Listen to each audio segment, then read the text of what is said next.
Some dreams wait 40 years before they become reality. One of the experiences high on my long bucket list had always been an extended fly fishing journey in the American West, home to some of the finest trout waters in the world. Then my hometown friend, Jim Coward, invited me to join him and a few relatives and friends for 2 weeks in Ennis, Montana, at a house overlooking the Madison River. At 71, I was heading west to do something I had not seriously attempted in nearly 4 decades. I expected beautiful scenery and the challenge of catching trout.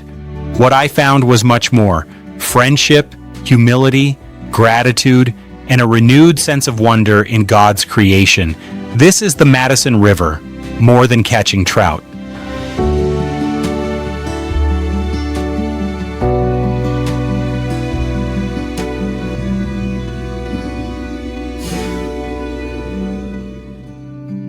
We headed west at 5 o'clock on the morning of June 17th with the old phrase, "Go west, young man," rattling around in my head. I am not naturally a morning person, but I have always been able to get up at almost any hour for hunting, fishing, or, at 71, to answer nature's other early morning calls. Excitement made sleep difficult the night before. So did a little fear. I had not attempted anything like this in almost 40 years, and I knew I was not as physically prepared as I should have been. I wondered whether fly fishing would come back to me like riding a bicycle. It did not. After working our way around Chicago, we followed Interstate 80 west through the broad plains of Iowa, then turned north toward Sioux Falls and Interstate 90. Our first night was in Chamberlain, South Dakota, along the Missouri River. Dinner at the Smoking Mule gave us a peaceful marina view and our first real sense that the journey had begun. The next morning carried us into the Badlands through rolling prairie, dramatic rock formations, and reservation country. Pronghorn appeared along the highway as naturally as roadside signs. We passed sturgis and spearfish, crossed a corner of Wyoming, and finally entered Montana. In Broadus, Jim introduced me to the Cattlemen's Club. I ordered a 32-ounce bone-in ribeye, cooked perfectly medium rare. It was one of the finest steaks I have ever eaten, and Montana was already treating me well. That evening, we stopped in Livingston, a western town filled with fly shops and outdoor stores. The next morning began at Dan Bailey's, one of fly fishing's legendary names. Then we met Jeff, Cameron, and Zach in Bozeman and attacked Jim's carefully prepared grocery list with 3 shopping carts. From Bozeman, the final hour took us south toward Ennis. The mountains grew larger, the open country wider, and anticipation replaced fatigue. Then we saw the house. It sat above the Madison River Valley with terraces facing the water and mountains beyond. The house was rustic, comfortable, and immediately felt like home. We could walk outside and fish whenever we wished. Standing on that terrace for the first time, watching the river move through the valley below, the long drive suddenly made sense.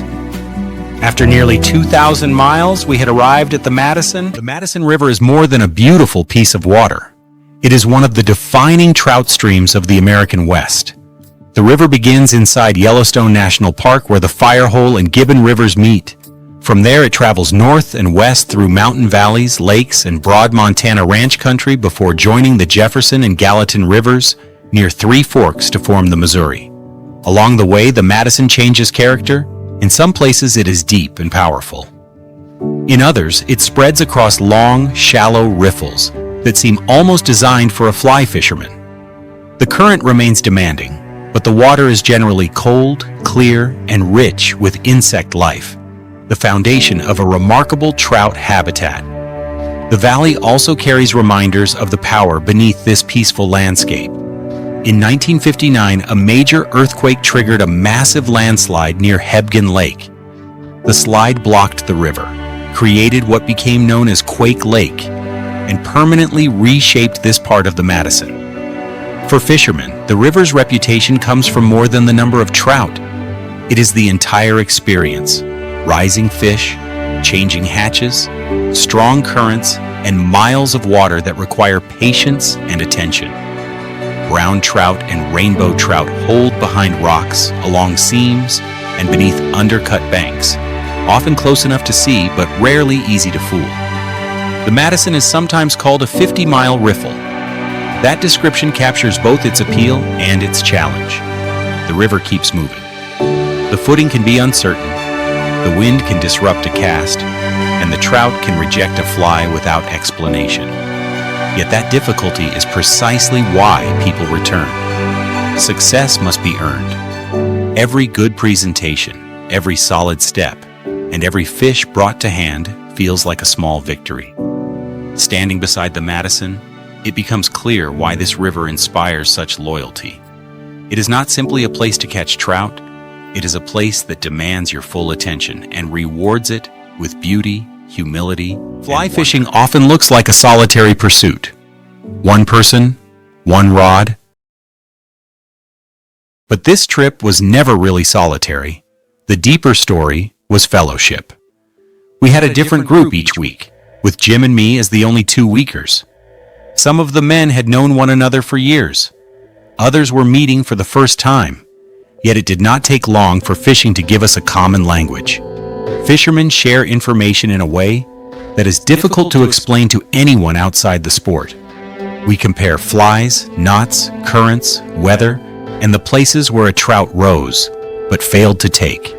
We also tell fish stories, and everyone understands that a few details may improve with each telling. Most mornings began around 8 o'clock with breakfast. Jim enjoys cooking, so the rest of us rotated through dishes, cleanup, and the countless small chores required to keep a house full of fishermen operating. We ate well: hamburgers, bratwurst, pork chops, lamb chops, tuna steaks, and even tuna tartare. There was always plenty of protein for the work ahead. Fishing usually divided the day into 2 shifts. Between them, someone was tying a fly, repairing a leader, organizing gear, comparing notes, or simply resting before returning to the river. And then there were the evenings. The terrace became our gathering place, our own front row seat overlooking the Madison Valley. We talked, laughed, exaggerated the day's victories, and quietly appreciated the mountains, wildlife, and changing light. The river brought us there, but friendship shaped the experience.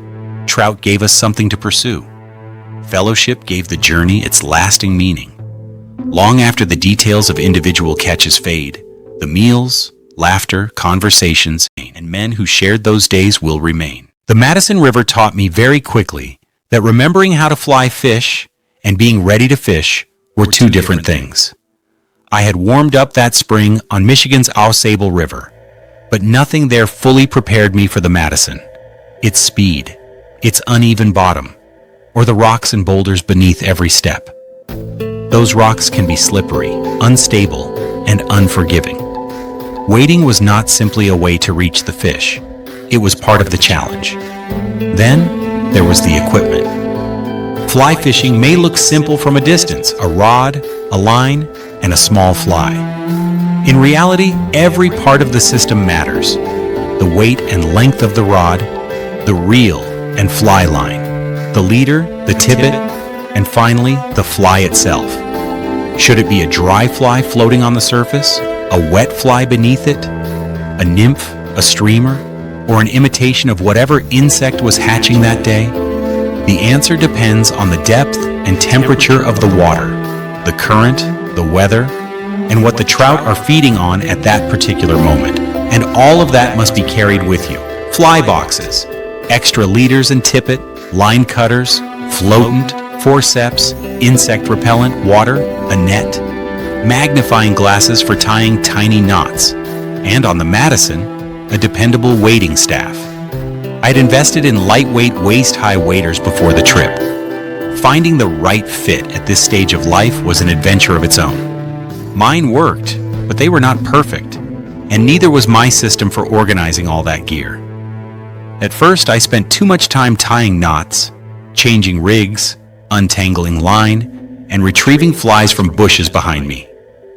The experienced fishermen were catching trout while I was still trying to get ready to catch one. It took 3 or 4 days to find my comfort zone and my wind. Slowly, with Jim's help, I became more deliberate. I began planning where to stand, which water to work, and what rig to use. My casts grew more controlled. I paid closer attention to the back cast, and little by little, the fly began landing where I intended. The weather added another lesson. During our 2 weeks, we saw sunshine, wind, rain, and a cold front that dropped temperatures into the upper 30s. Snow appeared on the mountains across the valley. For a weekend, fishing nearly stopped, and much of nature seemed to freeze in place. But when the weather settled, we returned to the river. By then, the Madison no longer felt quite as intimidating. I was still learning, still cautious, and still working harder than the younger men. But I was beginning to understand the rhythm. Choose the water, trust the staff, watch the current, make the cast, and let the fly drift. That rhythm was hard-earned. And when the first trout finally took the fly, every awkward knot, slippery step, and tangled back cast became worth it. There was more than one way to fish the Madison. You could wade from the bank, as I usually did, or cover miles of river in a drift boat with a guide. Our friends from Jackson brought a new Stealthcraft flat-bottom boat for its first Western River run. They launched near $3 Bridge and quickly discovered that a beautiful river can also be an unforgiving one. The water was low, the rocks were high, and other boats crowded the best channels. Again and again they struck bottom and had to climb out and push toward deeper water. The boat returned scraped, gashed, and no longer new. Jeff briefly suggested he might sell it for $1,000. I almost took him seriously. It never saw the Madison again during our trip. For me, the more memorable destination was $3 Bridge itself, about 45 minutes upstream from Ennis. The drive follows Highway 287 through open ranch country, with the river, mountains, and enormous Montana sky never far from view. Along the way stands beartooth fly fishing, a famous stop for anyone trying to understand the local water. Dan and Nancy Delecta have operated the shop since 1989. It is packed into an old house with rods, reels, flies, feathers, fur, tools, and almost anything a fly fisherman could imagine. The real value, however, is local knowledge. Which insects are hatching? What stretches are fishing well? What flies are producing? And how are the changing water and weather affecting the trout? In a sport built on small details, a good fly shop becomes part store, part classroom, and part gathering place. Then came the bridge. $3 Bridge received its name years ago, when a rancher began charging fishermen $3 to park on his land near the crossing. Eventually, the state established public access. The fee disappeared, but the name remained.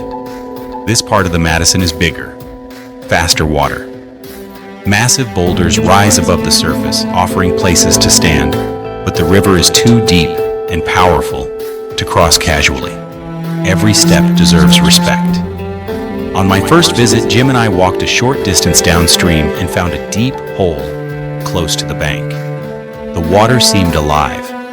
Large trout were rising and jumping only 15 or 20 feet from shore. Casting was awkward because of the brush behind us, but we hooked several good fish. Landing them was another matter. I would miss the hook set, lose tension, or watch a large trout snap free as though it had planned the escape all along. I never landed the trophy fish I hoped to photograph. That is the honest ending to that part of the story, but I did catch both rainbow and brown trout during the trip. And a 10 or 12-inch rainbow on a light fly rod can still bend the rod, test the line, and make a grown man grin. We released them back into the Madison, the custom out there, and the right thing to do. Perhaps someone will meet those same trout next year, a little larger and a little wiser. At $3 Bridge, the biggest fish got away, but the excitement of seeing them rise, feeling that sudden pull, and sharing the water with a friend was more than enough. The river had given us another story, and like most good fish stories, This one will probably improve with time. The river teaches lessons whether you catch a fish or not. This trip was full of them. Lessons in patience, in humility, in learning something new, even at 71. But standing in the Madison also brought back memories from a lifetime spent around water. Fishing and hunting have always connected me to family and friends. My stepdad, Brad, introduced me to fly fishing when I was a boy. His father, Grandpa White, always had another fish story, tales from Canada and Alaska, and from countless days searching the rivers of Michigan for trout and steelhead. Then there were the friends from my younger years, Jim, Henry, Paul B., and others who shared long summer days on the water. At the time, we thought we were simply going fishing. Looking back, we were building memories that would last far longer than any fish we carried home. And now, one trip to Montana has added a new group of friends to that story. Jeff, Cameron, Zach, Dave, and Polly, thank you for the laughter, the encouragement, the stories, and the fellowship. Thank you for helping an old fisherman learn a new river. The fish were challenging, the water was beautiful, and a few of those trout were clever enough to get away. But every one of those moments became part of the experience. That may be the greatest lesson the river gave me. It is about the people those trout connect you to.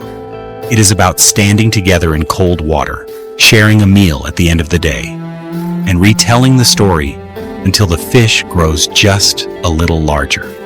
The Madison River gave me more than a fishing trip. It gave me new friendships, old memories brought back to life, and another reason to be grateful for this brilliant use of time and opportunity. The stories, even the ones about the fish that got away, will remain with me this side of the song. Thanks for letting me share them.